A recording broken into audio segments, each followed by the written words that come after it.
दोस्तों, मौसम खराब है, 5 से 6 मिनट मैं आपके लूंगा। हमारी तरफ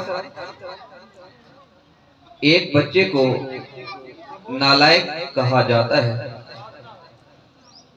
क्या सिर्फ और सिर्फ नालायक कह के हमारी जिम्मेदारी पूरी हो जाती है? मैं आपसे सवाल करता हूं, क्या वो बच्चा पैदा होते ही नालायक था? क्या उस पे ठप्पा लगा हुआ था कि ये बच्चा नालायक है, या हम इसके जिम्मेदार हैं, या ये माहौल भी इसका जिम्मेदार है? हमें ये सोचना होगा। कैसे? दोस्तों, मैं हकीकत बयान करूंगा, कोई अल्फाज की भरमार नहीं होगी। देखो, अगर हम किसी लंगड़े को कहें कि वो दौड़ में हिस्सा ले तो गलत बात। अगर हम किसी अंधे को कहें कि वो हवाई जहाज चलाए, ये भी गलत बात। तो क्यों हम एक बच्चा जिसमें क्रिएटिव एबिलिटी हो, हम उसे कहें कि आओ दुकानदारी सीखो? क्यों? उस बच्चे में वो सलाहियत ही नहीं है जो काम उससे करवा रहे हैं। सबसे पहले हमें बच्चे की सलाहियत जांचनी होगी कि इसमें कौन सी सलाहियत है, ये बच्चा आगे क्या कर सकता है। इसके लिए अहम जिम्मेदारी एक टीचर की है, दूसरा वालिदैन, दूसरी चीज वो है माहौल। मैं किसी लाहौर के या इंग्लैंड के सामीन से मुखातिब नहीं हूं। यहां पे मेरे सामने सारे के सारे गोहरवाला के अफराद बैठे हैं। देखो, हमारे शहर का माहौल कुक्कड़बाजों के लिए तो शायद बेहतरीन माहौल हो, शायद वॉलीबॉल का तो ये बेहतरीन माहौल हो, लेकिन कतई तौर पर हमारे गोहरवाला का माहौल इल्म के लिए मौजूद नहीं है। फिर इसका क्या हाल है? क्या हाथ पे हाथ रख के बैठ रहे? अमीर ज़ादों ने तो इसका हाल निकाल लिया है। वो ये कि वो अपने बच्चों को बखर भेज देते हैं, वहां उनके बच्चे साजगार माहौल में पढ़ते हैं। लेकिन गरीब के बच्चे, उनका कभी सोचा है? या एक आम आदमी का बच्चा जो बाहर नहीं पढ़ सकता, उनके बारे में कभी सोचा है कि उनका क्या होगा?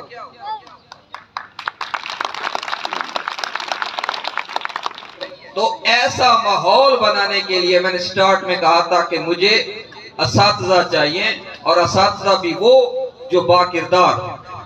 मैं फिर कह रहा हूं, हमें अब इस झिझक से दूर हो जाना चाहिए। एक उस्ताद जो कौम का मेमार है, मैं खुद टीचर, मैं अपने आप को ब्लेम कर रहा हूं। पहले पहले अपनी गिरबान से पकड़ना चाहिए। जैसे उस्ताद कौम का मेमार है, ऐसे ही उस्ताद इस कौम को तबाह कर सकता है। तो सबसे पहले टीचर का बाकिरदार होना जरूरी है। तो मैं क्लियर कहूंगा, देखें, बच्चों से पहले हमारा बाशऊर होना बहुत जरूरी है। खुदा करे कि आप समझ जाएं। देखो, कैद आजम जिसने पाकिस्तान बनाया था वो भी इंसान था। डॉक्टर अब्दुल कदीर खान का दिमाग सोने से नहीं बना हुआ था, वो भी इंसान था। और क्यों क्लास 4 की मुलाजमतों के पीछे भाग रहे हो?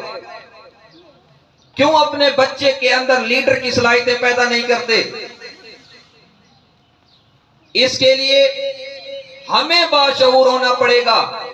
ये माहौल ही होता है जो एक बच्चे को लायक और नालायक बनाता है। देखो, जिस वालिद का, जिसका छोटा भाई नालायक है, कमजोर है, बदकिरदार है, देखो वो बच्चा इसका जिम्मेदार नहीं है, उसके जिम्मेदार हम हैं, आप हैं। आपका ये उसका बच्चे का वालिद है, उसके असातिज़ा कराम है, ये माशरा है, ना कि वो बच्चा है।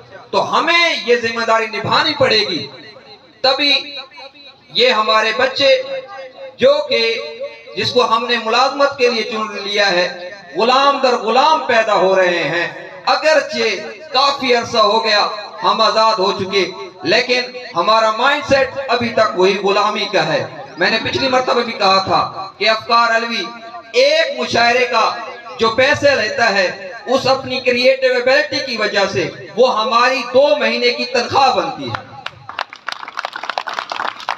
बस बच्चे में जो एबिलिटी है वो एबिलिटी निखारो, उसके लिए साजगार माहौल बनाओ। इसके लिए हमें भी मेहनत करनी पड़ेगी, मेरी भी जिम्मेदारी है, आपकी भी जिम्मेदारी है। जब हम सब मिलके ये जिम्मेदारी करेंगे, पूरी करेंगे, तो इसमें कोई शक नहीं कि नहीं है नाउमीद इकबाल अपनी कोश्ते वीरां से, जरा नाम हो तो ये मट्टी बड़ी जरखेज है साथी। वसलम।